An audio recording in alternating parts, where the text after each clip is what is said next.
hold on tight. 'Cause you know tomorrow may not bring that same thing that you said last night. Woo! Every time I find a little peace of mind, I hold on tight. 'Cause tomorrow may not bring the very same thing. No, no, no, said none of the right there. You that care all just for me.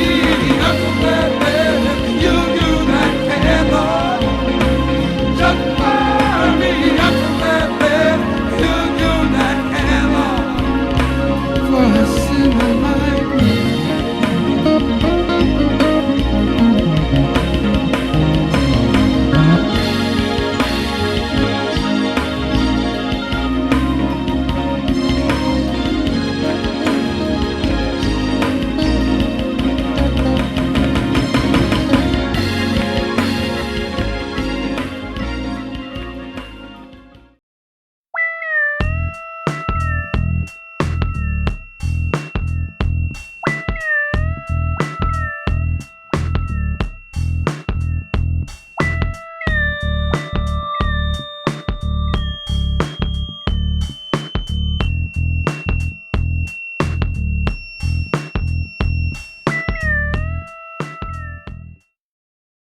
This is John Turnipseed, Minneapolis. He's getting ready to show us Our campus. the campus. And what happened here. We started in that building right there. It was a crack house, and we tore it down. We could have a car chopped down in Chicago in 2 days. So then we bought that, and all these buildings were vacant. So we started buying the block. Pennies on the dollar. Nobody wanted them. This was crack alley. Nobody wanted to be around here. This was the most dangerous place in Minneapolis. This is the place where the National Guard had to come. Okay? All of this was crack. All this was crack alley. Okay? This used to be our bar. Your what? Our BAR, bar. Bar. So, you know, the police didn't care because it's kept us out of downtown. In every city, there's a thing called VFW posts and the Veterans of Foreign War. Our strategy was to get the VFW guy high on crack, and we took over the bar. This bar seats 1,000. We actually would make about 20 grand on each one of James Brown's performances. So this was and the police never came here. We didn't check no IDs, with no metal detectors. This was the line. This was our border. We didn't cross this. Okay? There was another gang over here. So as long as we stayed on that side of Lake Street, we were safe. We came over here, death. Okay? That was our border. Okay, before we get too far ahead of ourselves, let me explain to you how I met my brother. You know, my cousin had told me a lot about him.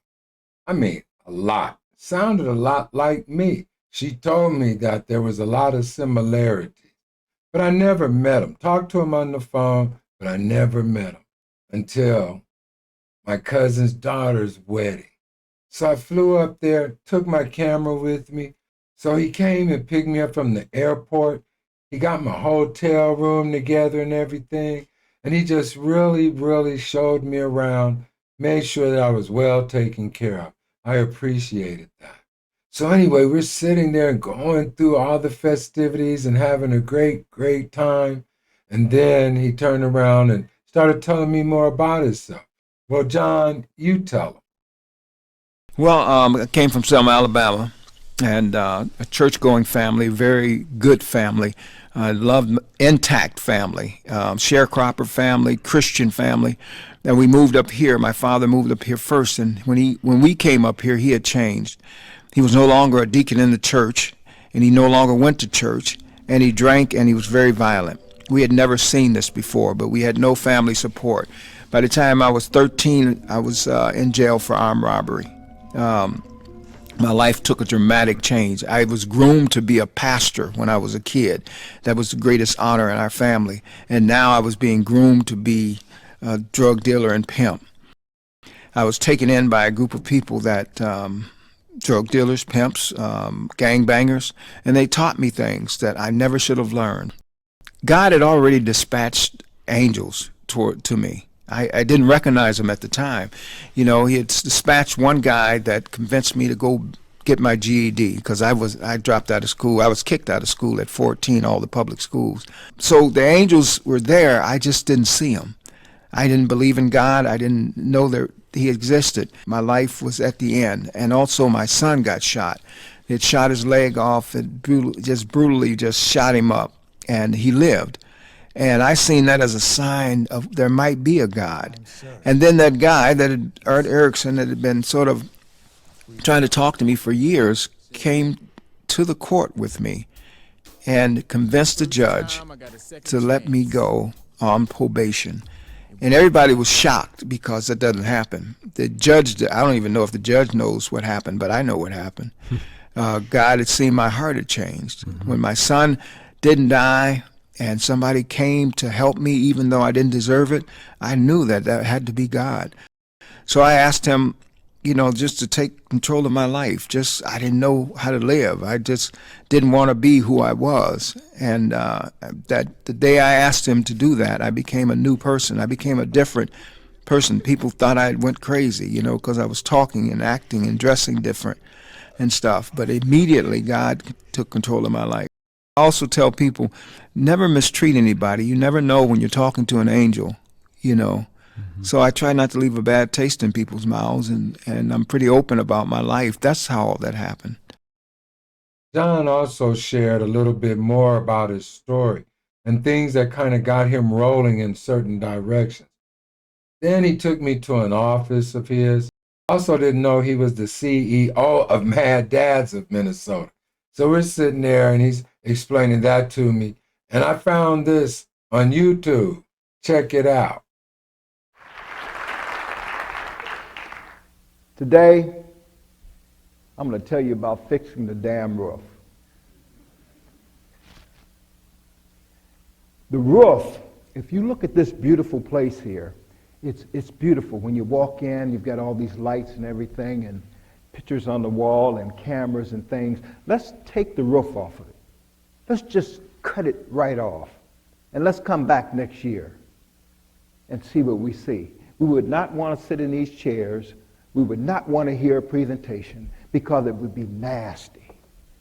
There would be things crawling around here that some of us would understand if we were scientists. There would be stolen things. There would be just ugly, ugly, ugly things here.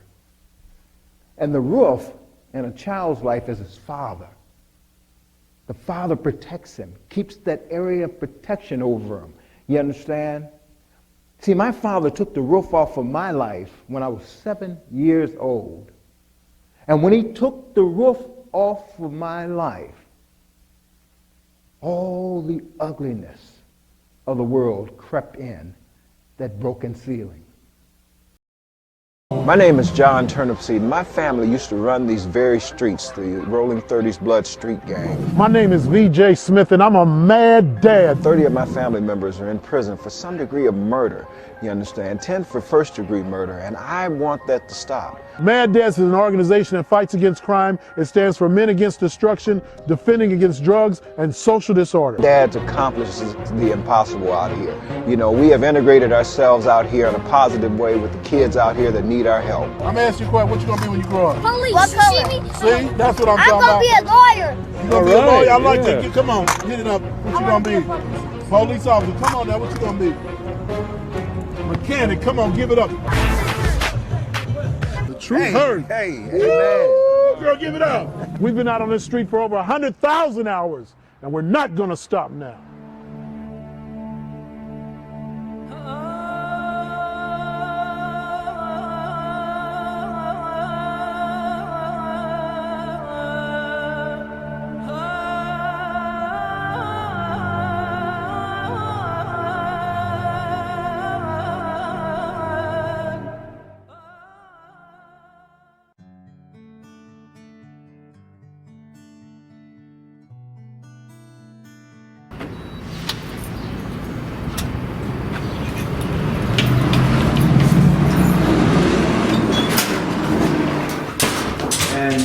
a place for kids. We do after school teaching here. We do, kids learn a lot of different things. We have a music studio I'll show you that Prince helped us build, who used to be in our programs. How long has this been in the making? This has just been 25 years. 25 But years. he started, the guy that started this started 50 years ago. And this is a place where kids can express their musical talents. We have open mic on Fridays where kids can come in and, you know, do their thing.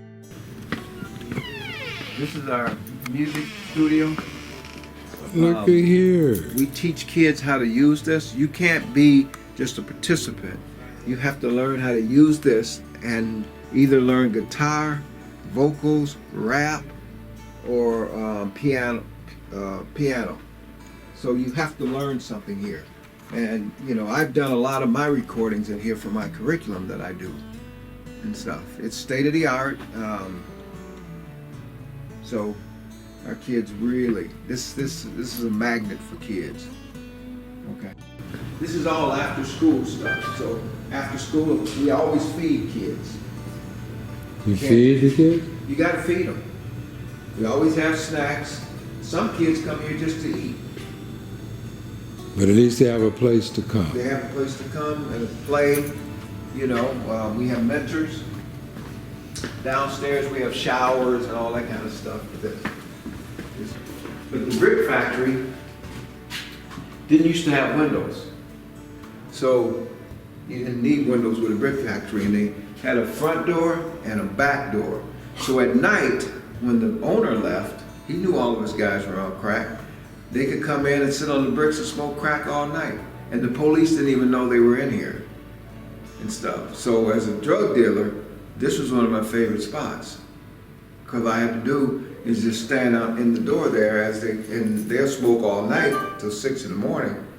And then they had to leave and be back the next night. So as a drug dealer, now you're a healer. I'm an entrepreneur. An entrepreneur. I'm a social entrepreneur. Okay. The hope dealer, that's what it is. Okay, the hope dealer. I like that. Drug dealer, the hope dealer. There you go. And I'm a hope dealer. I like that because that's what was missing in my life. Hope. I never knew I could aspire to be anything. Never knew a teacher? I've been a supervisor of operations, of third shift operations for Honeywell Avionics, okay? That's a long title, man. I've been that. This child that had no roof. And it took a simple thing, somebody to care enough to help me chase the boogeyman. So here's what I want you to do. I want people to understand what a hope dealer is. A hope dealer is someone that just simply gives enough, gives a darn, cares enough about another human being to enter into a stranger's life and just offer hope. So here he go again, opening up doors and things. But this was kind of unusual. This was a school that he was involved with helping to build, along with Colin Powell and people of this nature. And then he takes me in and, well, go on and give us a tour, John. It's our pride and joy. You're not talking about that facility. Yeah. Oh, my land. That's an accomplishment. Because John knew their struggles, Urban Venture CEO Dave Hahn says that lived experience was powerful, and John used it to mentor countless young men through his work at Urban Ventures, specifically their Center for Fathering, where at its peak was mentoring hundreds of young fathers every week. The best school in Minnesota. Okay. It's, you see how bright it is Yes. and stuff? I've never seen a fight here in 12 years. We don't do that here. Kids will react to their environment. You put them in a jungle, they'll act like animals. You put them in a safe place to be, they don't have to defend themselves, ain't no sagging, we wear uniforms. Once a week, every kid in here goes and works a job instead of coming to school to pay for their tuition. And 99% of them go to college. That's a high rate. Yep. Got the best rate in Minnesota. The heat and everything is generated from the floor. We won awards for this building because a construction company, a major construction company, was our partner and only charged us for the materials. So we were able to do whatever we wanted. And here's our gym. 4 courts, 24 baskets. They can even be lowered for little kids. We start teaching kids at kindergarten, after kindergarten, how to play basketball, soccer, baseball. We want our kids to go to college. So we have the different colleges around, even on our basketball courts, colleges. And the colleges pay for their wall space and the basketball in their name.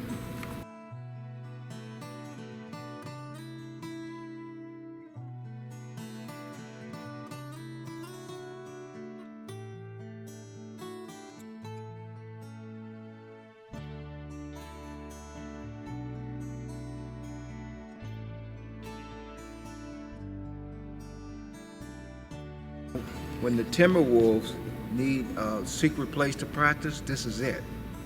Okay?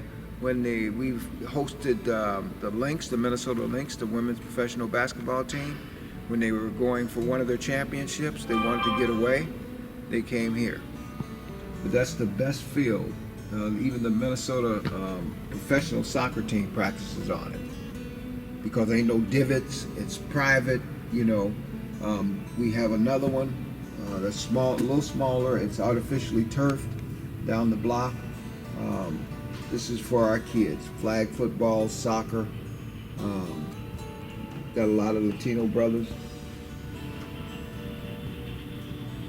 We provide what the neighborhood needs. You know, we don't decide for them. We provide for them. So that's the quick view. Oh, that's not it. Then my brother turns around. Now he wrote him a book. Okay, so my cousin called me up. You know, he wrote this book, and it's on Amazon, and you need to get one. So I got one, misplaced it, bought another one. Then I found it. So we were laughing about that. But he wrote this book, and there's this other part that I want to just share a little bit of what happened and how this book came about.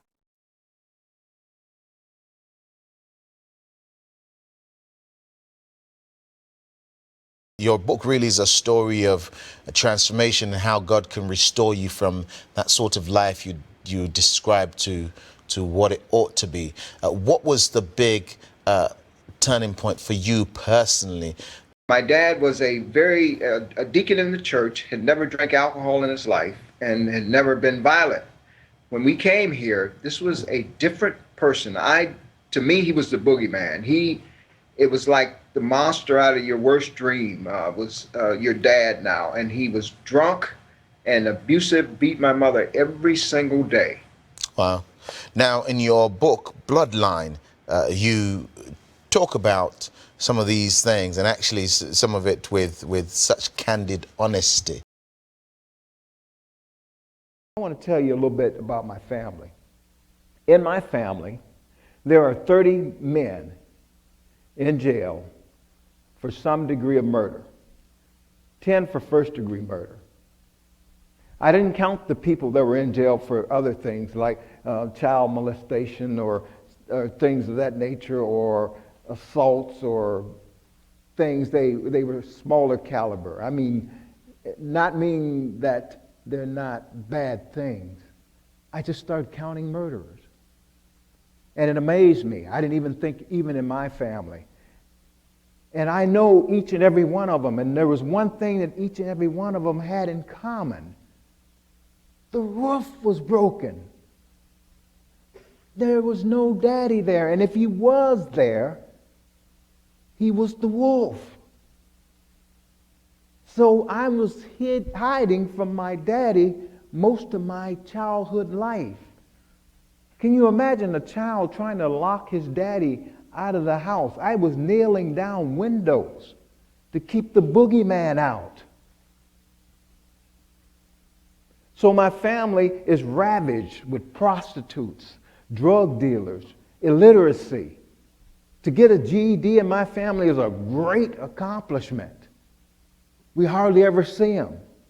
To not have a felony and be an adult male, or even 15, is almost unheard of. Because the roof has been taken off. There's no protection. So me, myself, I have 10 adult felonies. I've been in prison 3 times. I've been locked up in trunks. I've done things to people. I've hurt other people. Hurt people hurt people. We know that. I'm not excusing it. I'm just letting you know that the thing sometimes you read about in the newspaper, that beast you read in the newspaper, if you ever could see what made that beast, you might understand how to stop making them. So in my lifetime, I have seen the boogeyman come in many, many, many, many, many different forms. I've seen him hurt so many people. I've seen him just destroy a person. I've seen the beast just devour little babies. So what happened in my life? You know, if that happened to me, what happened? How am I standing here? I'm standing here because I can look back in my life and see where somebody came along.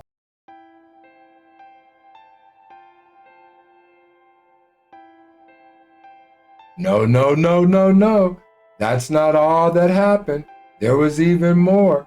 Then they took the book and then they made this 3-part series out of it. This guy, Tom Lydon, he turned around and made this 3-part series out of his story. And guess what? Guess what? They came together, put this movie together, and I just wanted to play a little trailer of the movie.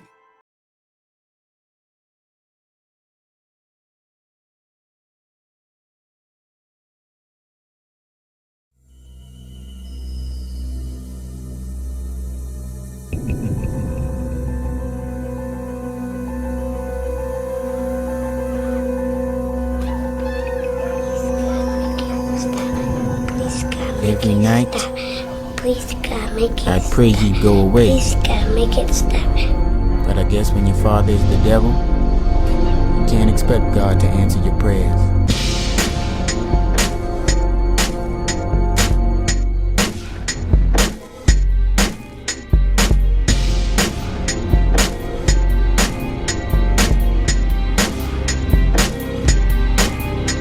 You spend enough time in hell, feeling like you belong. Please, God, make it stop. Please, God, make it stop.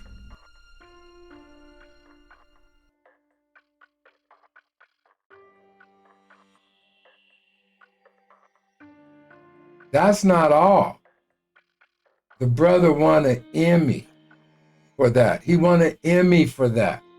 And check this out. Tom Lydon came and gave the Emmy to John. He said, it was your story. You deserve it. Now, isn't that something just fabulous? So, you know, we were sitting there and we were talking about having our show and catching up with each other and all of these kind of things. Literally the day we were supposed to have our interview, that morning they found my cousin's daughter-in-law's brother on the porch of their parents' home, dead. So after all of that, we did schedule another time. So we got together and we were sitting there and deciding about what we're going to do. So we set up another time. And in that time that we set up, maybe about a month or so, then this. We're going to take a moment to remember someone who devoted his adult life to trying to end the gun violence epidemic here in Minneapolis.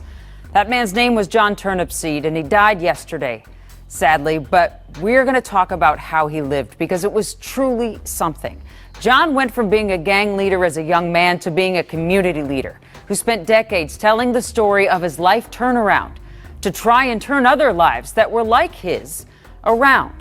After George Floyd was murdered, he worked tirelessly helping businesses rebuild. The list of what John did goes on and on. Here's Gordon with the story.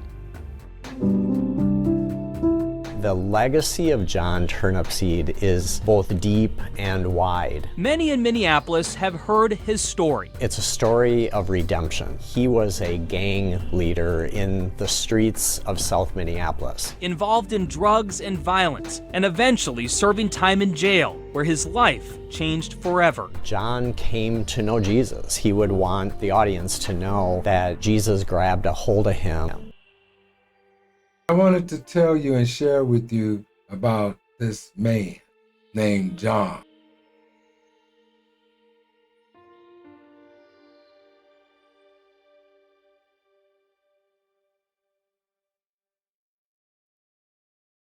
Well, another episode of Where Were You? And we would like to thank our guests for this evening. Also want to thank New Me. New Me helps sponsor Where Were You? So go on and check it out. newme.com/Arkway. Also, go on and hit that like. Go on and hit subscribe. Go on and hit that share. Go on and leave a comment. And if you find anyone that has a story, let me know. And hey, you bless someone today.